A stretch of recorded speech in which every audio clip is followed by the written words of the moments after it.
Well, hello, witches and beautiful souls. Swailes here, introducing the episode. Can you believe this is our 10th episode? I know, I'm proper buzzing to be here. It's amazing we've made it this far and we hadn't suffered from the old pod fade that I often read about. But yeah, welcome to our very special episode. This was going to be a lot different because for our celebratory episode, we decided to do a big ass interview type one. We've got a guest speaker on, Beverley Thornton, who is an amazing pagan photographer who did our recent celebratory photographs for the podcast out in the wilderness with some toys and some props, my broom and a coffee cup, and they came out so good. You'll probably have seen one or two on our Instagram. But we're going to, slowly drip feed you them because we don't want to blow all the poppers at once. But they were brilliant. They were such a joy to do. And as we were doing them, it became obvious that we should interview Beverley because of all the knowledge she had on photography, but like the history of witches represented. They were represented in the early 20th century, how it was very much male gaze, masculine dominated view of women, how, like sexy a witch were portrayed, sort of soft porn, and then we'll go through the 20th century and see how it progressed, like when real witches started getting photoed and stuff. And she talks about the Hags and Slags movement, which makes me laugh just so much.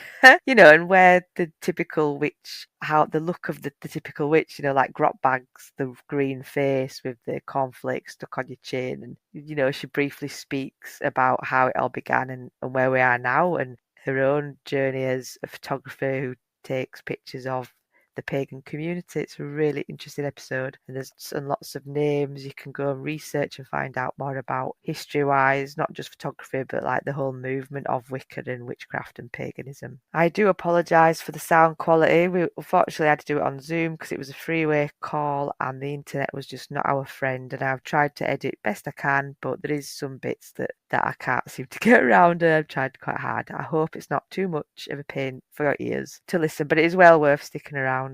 Yeah, notice-wise, I have had, well, it's the 6-week holiday now, isn't it? So everything's going to be a little bit delayed because we've got our little ones off school for 6 whole weeks during the summer. And so there'll be a lot of camping and holidays and being away and day tripping.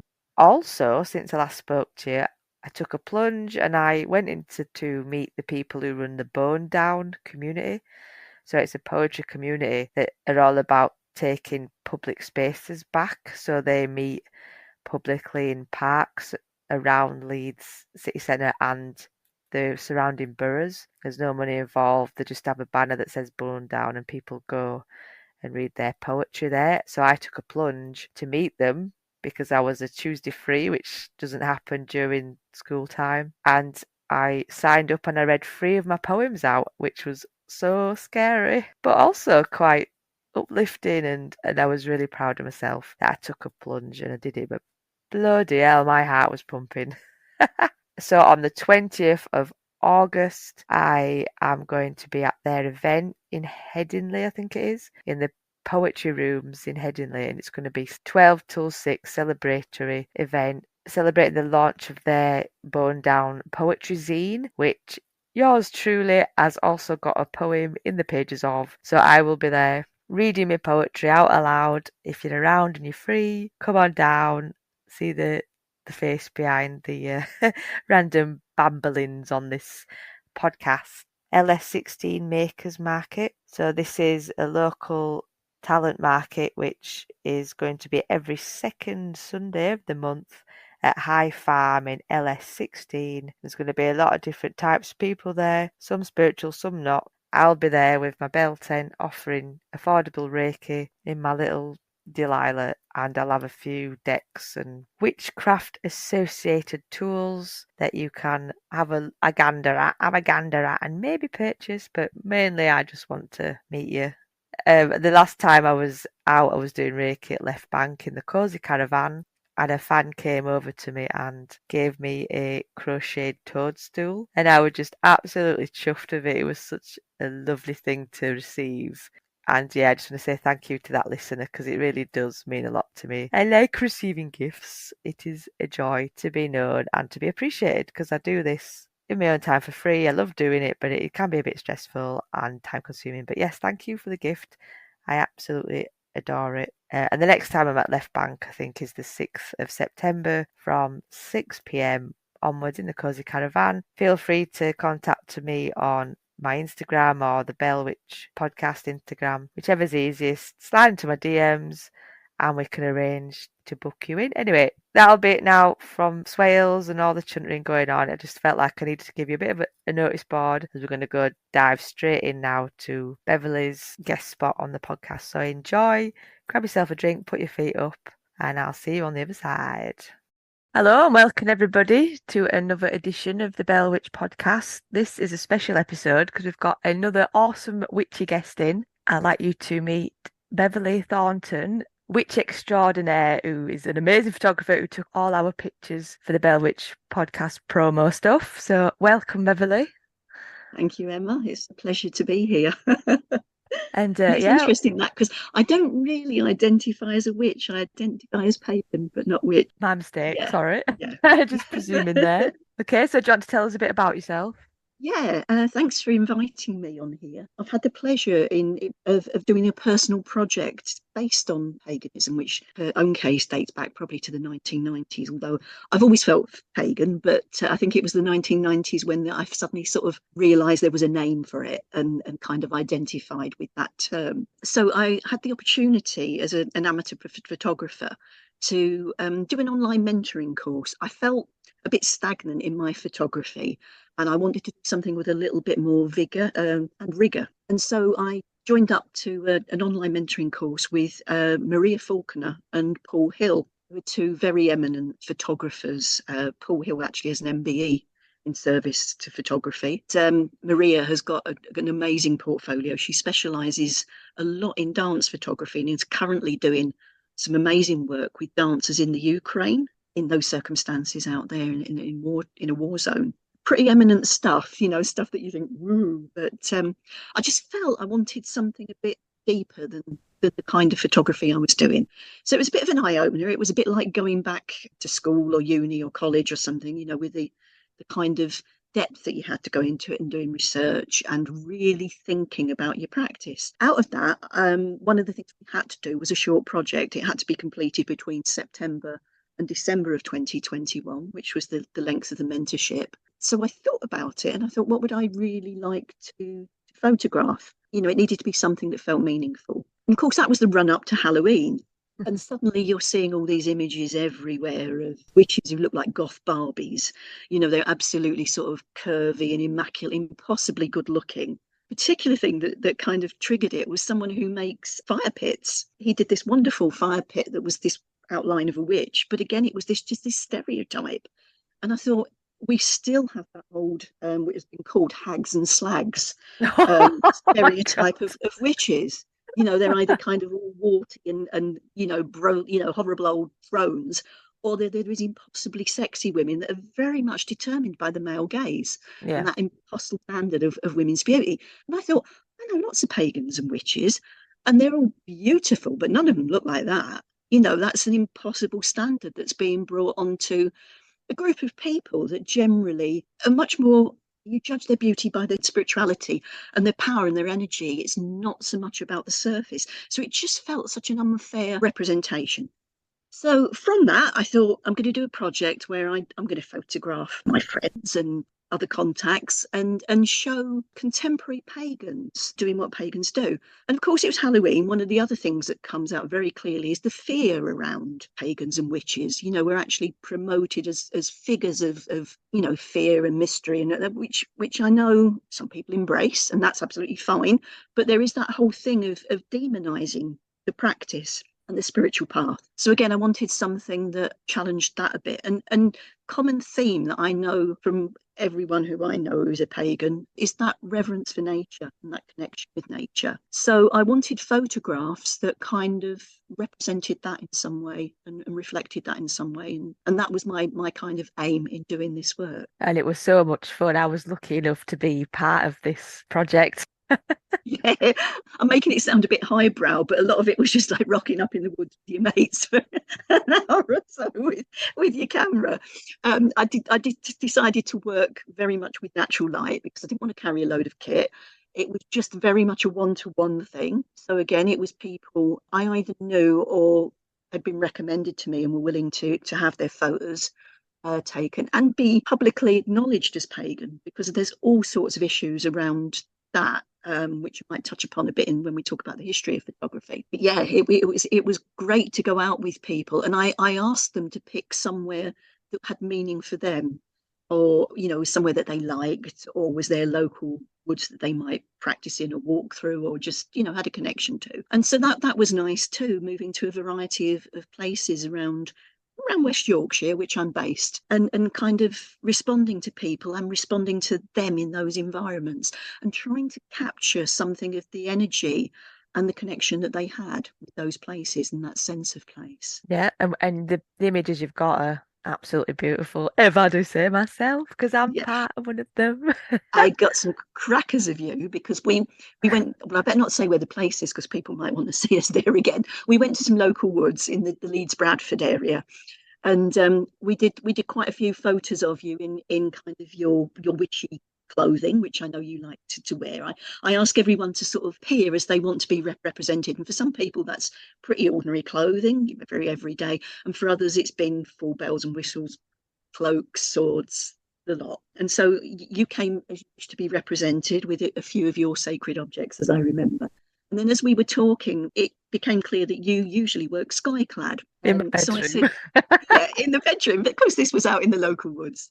So we kind of cheekily looked at each other, and I said, well, I've got my big clay cloak in the car. So I whipped back and got my big cloak so that we could use it as kind of a prop and also be a little bit discreet, but also so you could quickly cover up if we needed to. Now the law in the UK is that it's okay to be naked in public, but if it causes public alarm, then it's not, and it's actually a criminal offence. So we were treading that line in a wood, loads of dog walkers walking A by. Tuesday morning in October, Yeah, late October. we got some images that I was really pleased with, and you look so beautiful and liberated in them. So it was well worth pushing that particular boundary that we agreed, obviously, to kind of get those few shots of you either completely skyclad or wrapped in the cloak and reacting to the environment around you. One of my favourite shots. So yeah, the photography very much came out of each person, what they wanted to bring, the environment we were in, and it was very much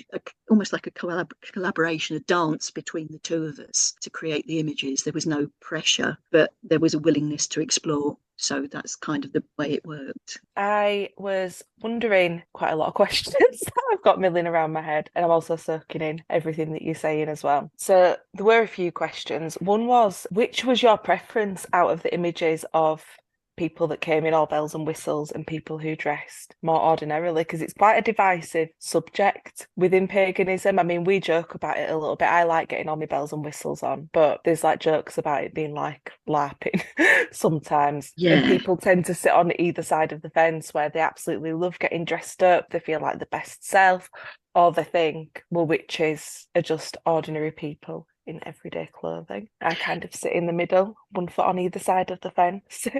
But I wondered if you'd had any sort of preference during your photos, because I that's imagine the that. really creative ones, where people turn up in like everything. I imagine that's where you get your wow photos, isn't it? Yeah, it's that's a really interesting question because it was a fine line that I trod between wanting the authenticity and the connection with nature, and capturing people doing what they'd ordinarily do, but within the context of it being outside. Not everybody works outside, but also that performative aspect that, yeah, if someone is wearing a costume or has a sword to wave around, or has cauldron in front of them that's smoking, it works much more in a direct visual representational way.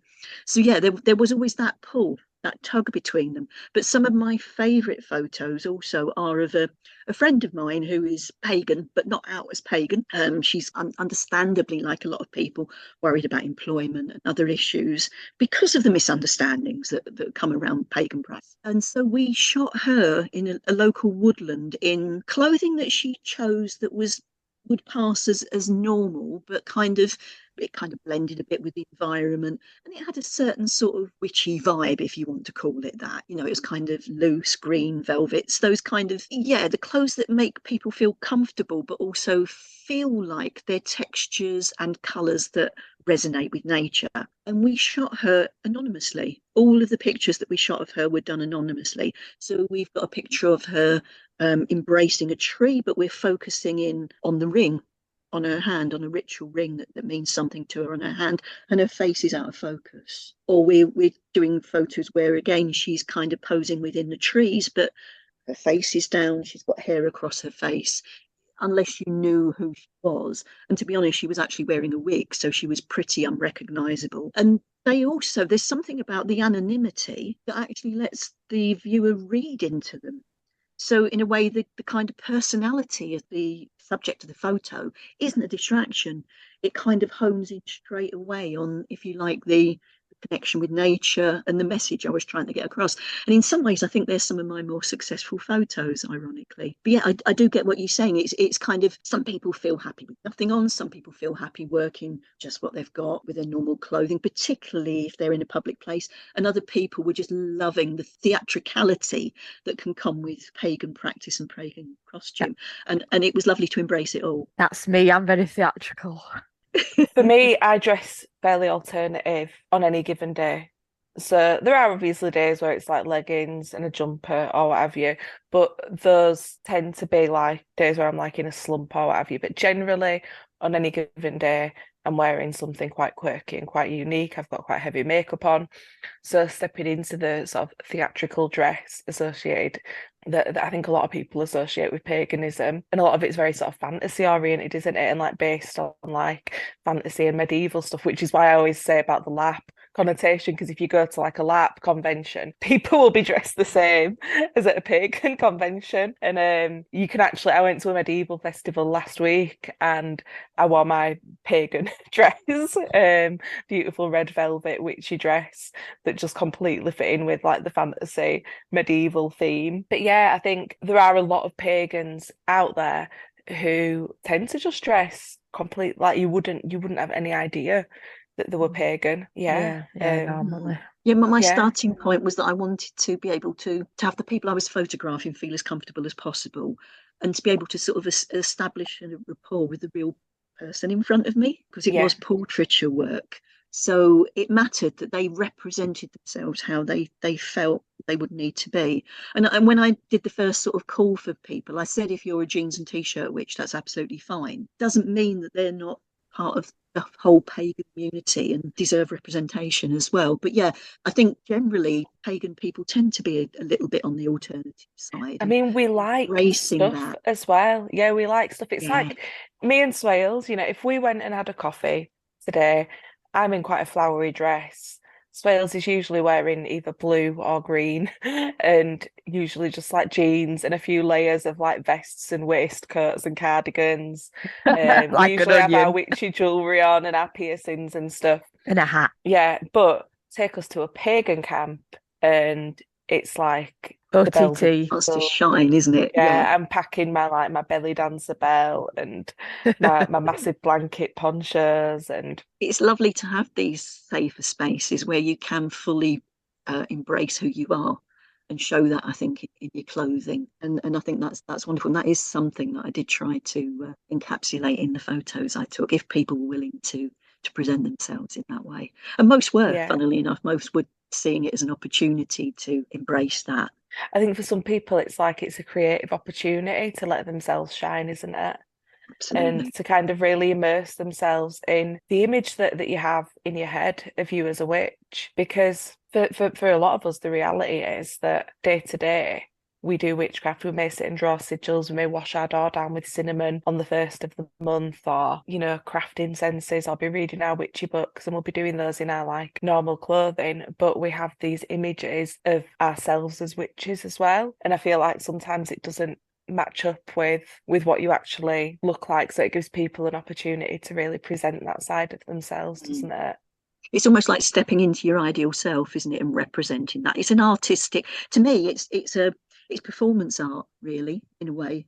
When we get onto the history of how it's been photographed, witchcraft and pagans, there is a lot of performance art that is a tradition of that, with photographs that have captured those moments, really. So yeah, it's an interesting one. I think particularly as yourselves, as young mothers with a family, kind of how what you would wear to camp or to do your ritual stuff is very different to what you might wear turning up at a school event, because there's different social pressures on you, really, aren't there, in those different circumstances. There are Yeah. different people have to make choices all the time at how much they embrace their pagan witchy self in everyday life, really. Yeah, I mean, especially like I experience this sort of daily, being obviously like doing full-time tarot reading, is that there are different events, different people want different things.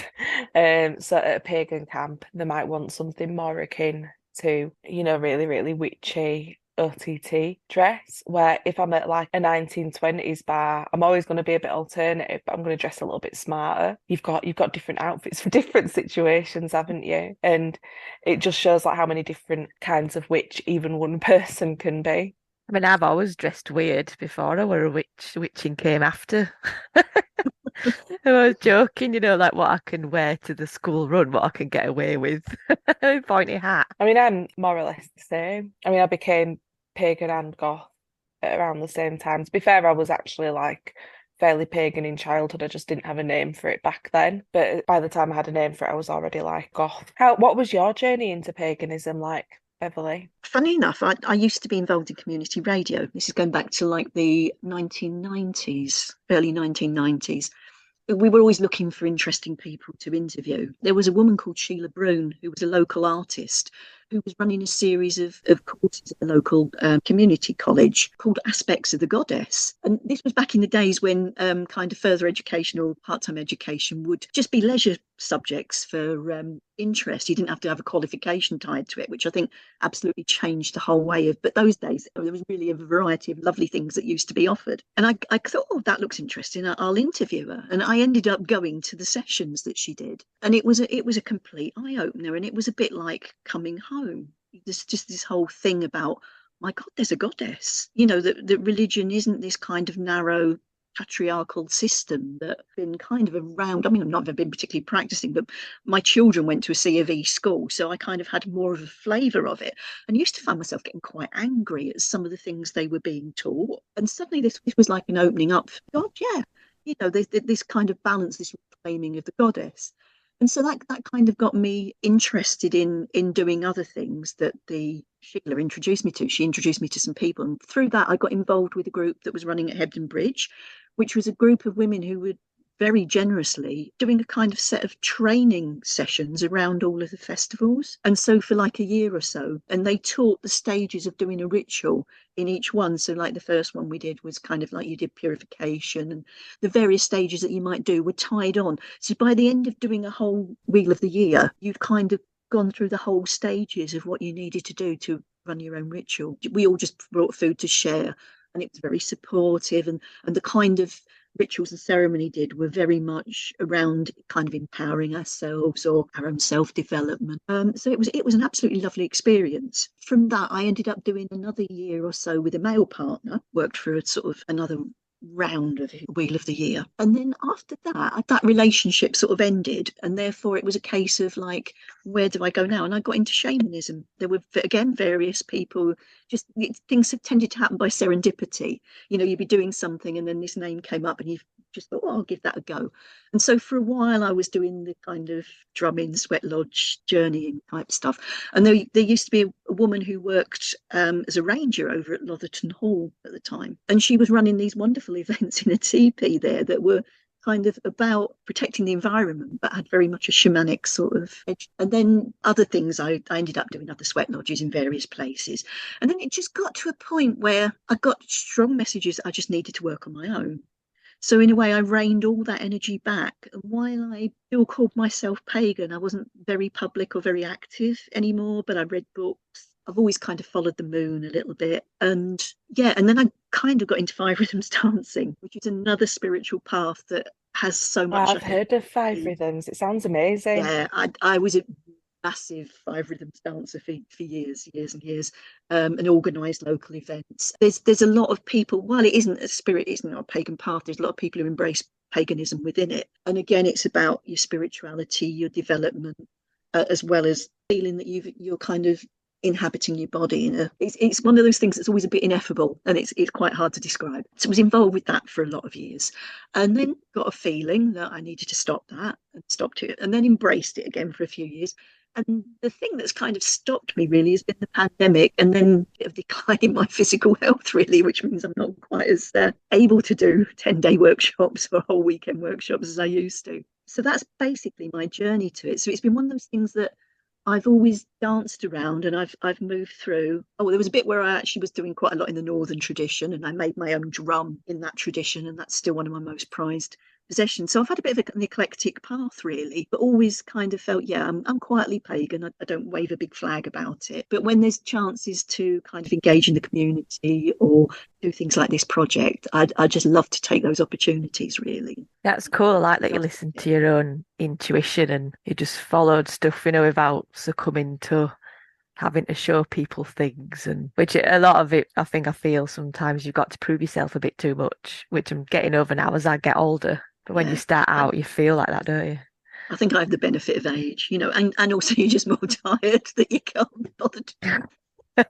That's kind of my path, really. Cool. So Emma and I have been doing a sort of training for the last 3 years, isn't it? That's kind of with Louise, the Wiccan lady, who does a kind of witchy school. Indeed, she does, and that's where me and Beverley met. Brilliant. Thanks for that, Beverley. Interesting to hear about how you got into it all. But you wanted to talk to us about the history of witches in photography, was it? Yes, we talked a bit at the beginning about, as part of the mentoring project that I was doing, that we kind of had to do research, sort of proper research, kind of, and do a bit of a presentation to the group. So it kind of focused the mind, really. But it was interesting for me to look back and see how witches and pagans had been represented, really. And it was mostly witches, to be honest. Pagans are a little bit hidden as a group. Witches are obviously the easy archetype to go for.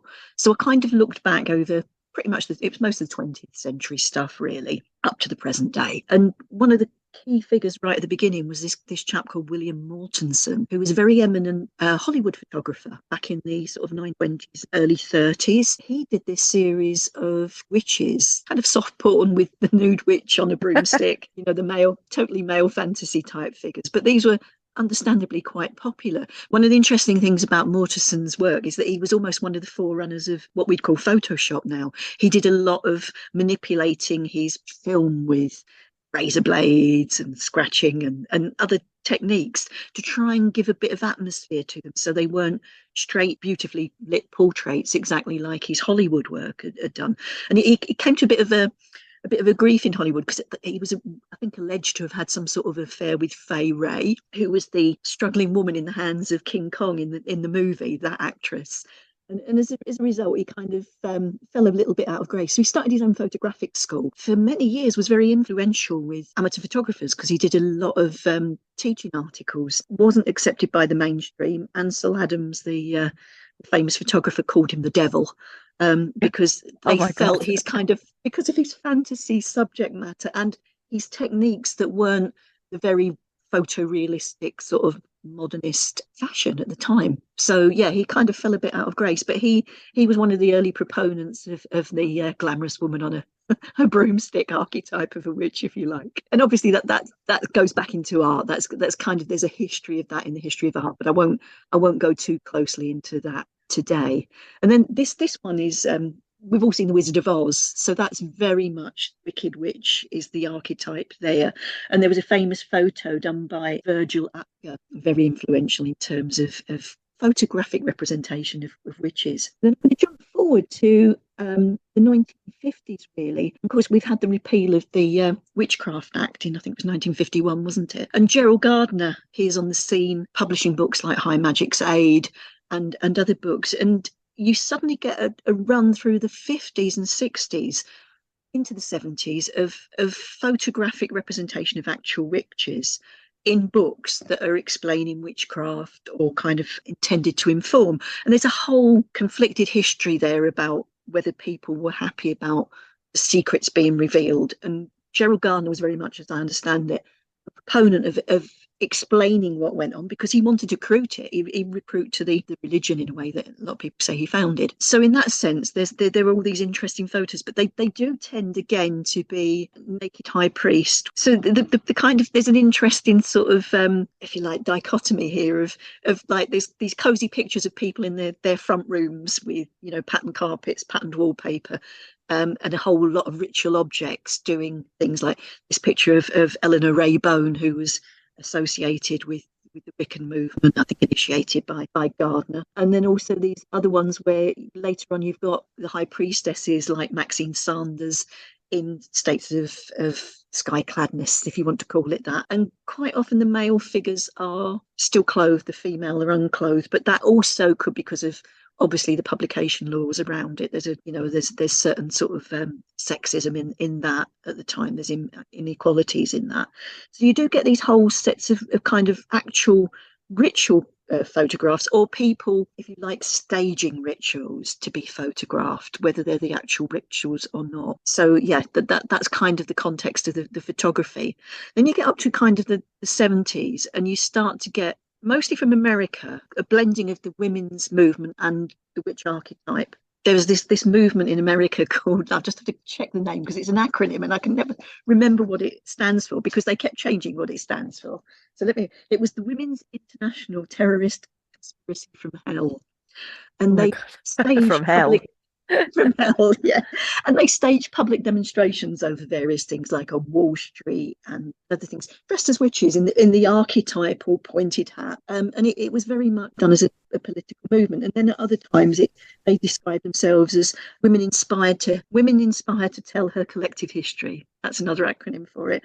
And then women incensed at telephone company harassment when some of them had some problems with the Bell Telephone Company. So it kind of was blended to change. And it was a very public representation of witches, but there were also lots of divisions within the sexual politics of it at the time. They were very left-leaning, apparently, and some other people felt they were kind of bringing the movement into disrepute, if you like, the women's movement into disrepute. So it's a whole new subject itself, but it's interesting that they chose that particular archetype to be, if you like, a figure of rebellion. Then there was some really brilliant work around connection with Earth. One of the other artists that kind of inspired me with this project was Anna Mendieta, who worked in the 1970s. Did a lot of work around the connection with Earth. So she has these wonderful images that were actually sort of performance pieces where there's a hollowed out piece of rock that's the shape of a woman, a fiery outline that's just the fire that is a shape of a woman. This kind of philosophical belief that there was this kind of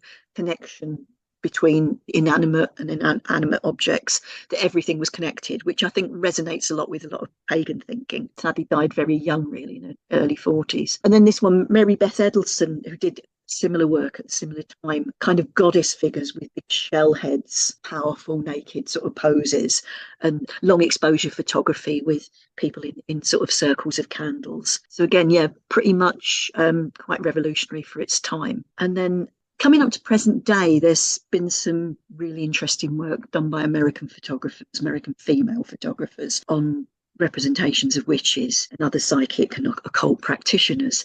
One of the key ones is Frances F. Denny, who produced a book and an exhibition in 2020 called Major Arcana. And it's a selection of environmental portraits of witches. Again, people taken in places where their own homes or where they feel comfortable. And they're very straight, very beautiful portraits of women just being, with a kind of statement for each portrait of kind of what their spirituality is about. So they've got a voice to these pictures.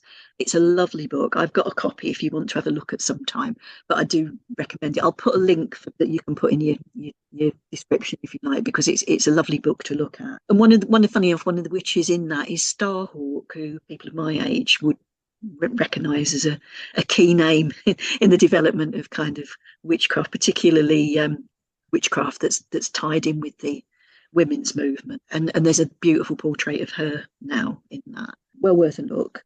And then another one that is again, I would recommend people have a look at, is another artist called Kiri Saw. Again, I think he's a professor at a university in Los Angeles, associate professor. And she's done a brilliant set of photographs of the LA district where all the occult shops are. So they're a mixture of shop windows with neon signs and various items in them that kind of signify witchcraft, occult practice, and pictures of the practitioners themselves, the shop owners. So they vary from sort of quite straight portraiture to some that are quite conceptual, really, and beautifully done. And because both of these women are quite eminent and award-winning and exhibited and, you know, get work published in magazines and professional photographers, the quality of the photography is just, you know, so yeah, I kind of looked at those and thought, oh, what am I trying, you know, but they are inspirational. They are lovely images. So if you do get a chance to see those, I would recommend them to anyone. Cool. It's nice to see the progression, though, isn't it? From the witch on the broom and the witch with the green face and the warts and all that, all the way up to present day Yeah, normal witches. and very much from witches being determined by the male gaze, the male fantasy figure, moving right up to witches where it's very much females having their own voice, their own control over the representation, and female photographers embracing that and giving that opportunity, if you like, allowing that expression. There's definitely, it kind of tracks the women's consciousness, if you like, movement throughout that century up till now, in the way that they're represented, because in they are much more in the work of Denny, and very particularly some are, as we discussed earlier, very ordinary clothes, pass them in the supermarket, think there's anything witchy about them, and others very much embracing their persona as a lifestyle. It's their personality. It's not a persona. It's not a mask they put on. It's actually who they are, and that comes across very strongly in photographs, with some of them, you know, with really direct gaze and really strong representations. You feel the power of these women. It's a nice book. I like it. Like goddesses, Yeah, goddess poses. I love it. definitely. Yeah, it's taken a long time on it, though. It's taken nearly a century to get there. Yeah, but then again, that's the same century that the whole women's movement has moved forward. You know, it's kind of, That's true. yeah. I know when I started my working life, the Equal Pay Act only came in when I started my working life. So it's, you know, it's a, you kind of forget that it's that recent. It's part of our history and memory, some of these things. But Blow my mind. yeah. Really? Yeah, as I say, it was interesting because I'd started the process of doing the photos, and then I discovered this part way through. But it was lovely. It was like, yeah, it was quite validating that, you know, other professional photographers do it much better than me, but they actually thought it was worth doing this work as well because they were doing something similar. But the difference also with mine is that mine is representing pagans rather than witches. So there are people on different paths within my photographs, and there are males as well. Most of the witch work is focused on the female, apart from your Gerald Gardners and those sort of people playing the high priest role. But to actually get portraits of male pagan practitioners, which is it's kind of a nice balance really in the work that I did. So within it I had a couple of the males. I think it was actually two males, one of whom was a kind of high priest of a Wiccan coven, and the other was a druid, a practicing druid. So they were on very different paths, but both very much embracing those spiritual paths that they'd chosen to follow, and living that in their lives, if you see what I mean. So one of the pictures I did of the Wiccan high priest was in a local park where there was a stone, which actually is called the Witch's Stone, I found out since. And he's played around this stone since he was a boy. It's always been part of his mental picture of nature and the environment around him. And then recently he was able to handfast a couple of his friends at this stone. So it has a kind of personal meaning to him in that respect.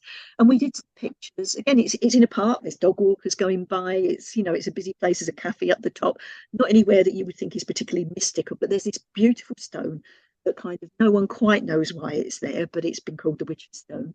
A bit like you call it like a monolith, really. It's a kind of tall stone up to about kind of head height. And so the pictures I got of him were kind of embracing this stone, or leaning against it, kind of in connection with it. Did other pictures where he's waving his sword and other things, but the ones that I kind of chose in the final selection were very much these ones in this simple connection with the stone. And it's all about the expression on his face, this absolute kind of peaceful, like, it looks like he's at home, sense of his face is showing that I'm at home here.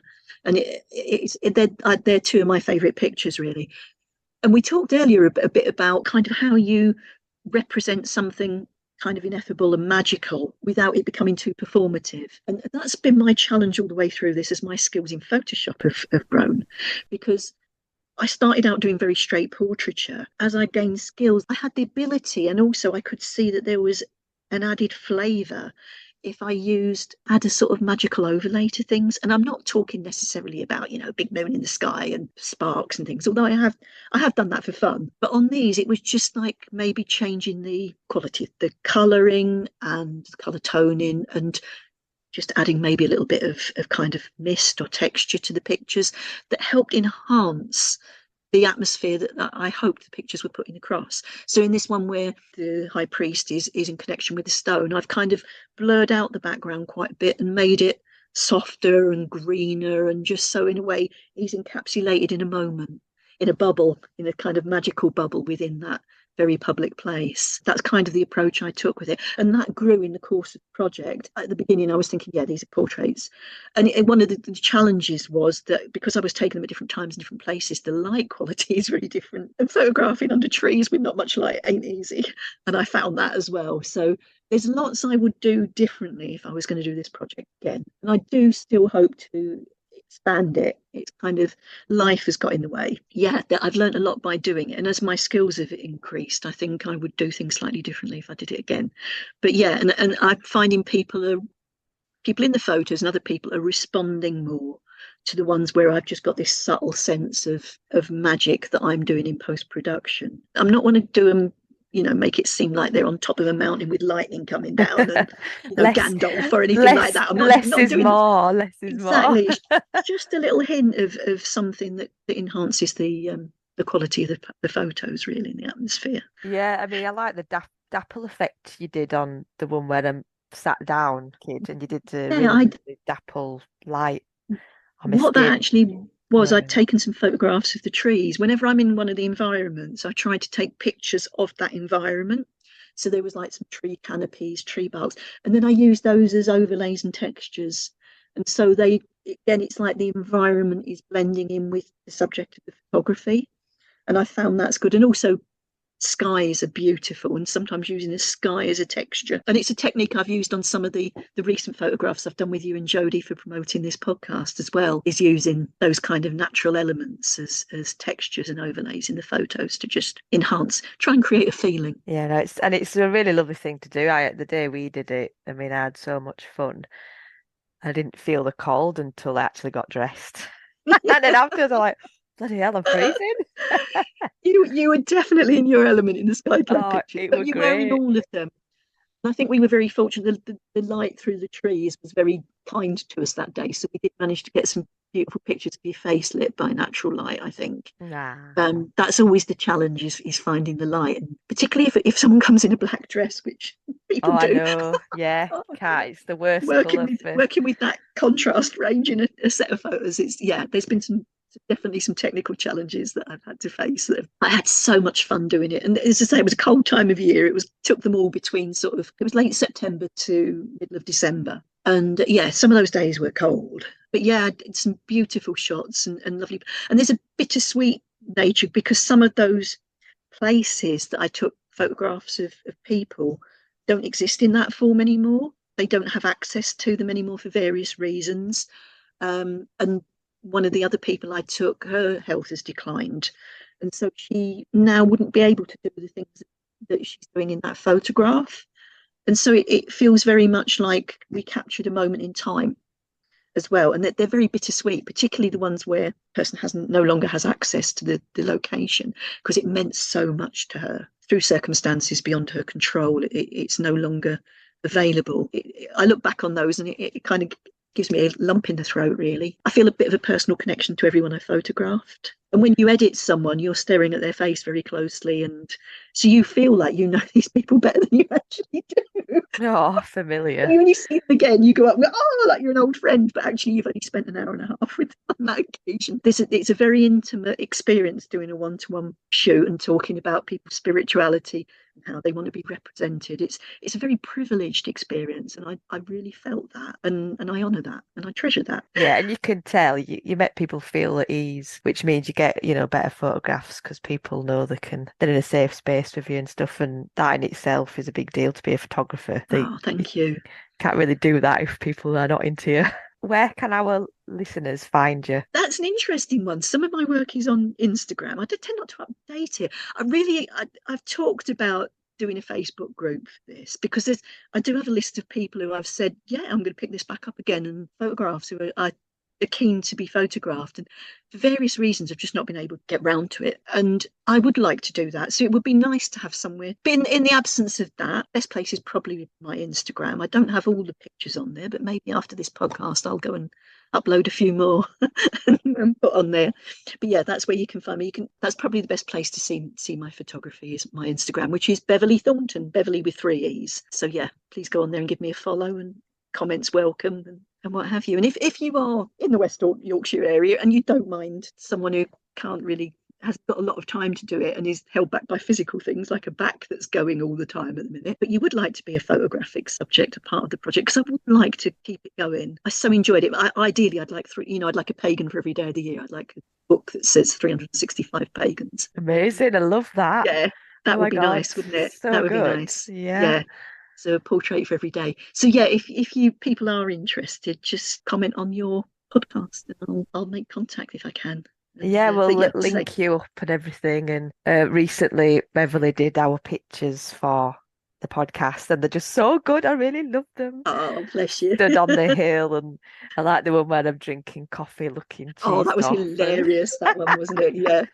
You Trying to can't. get across the kind of idea of like, you're a mother and trying to fit your spiritual practice in between real life. So there's Emma sort of looking like, oh, shagged out with drinking a cup of coffee, and then there's Jodie looking quite spiritual with her tarot cards in her hand. I loved it. It was I'm just so laughing. so important to me to get a bit of humour in it, rather Yeah, than it being a serious photo shoot, because our podcast is sort of 50% serious and 50% silly. yeah.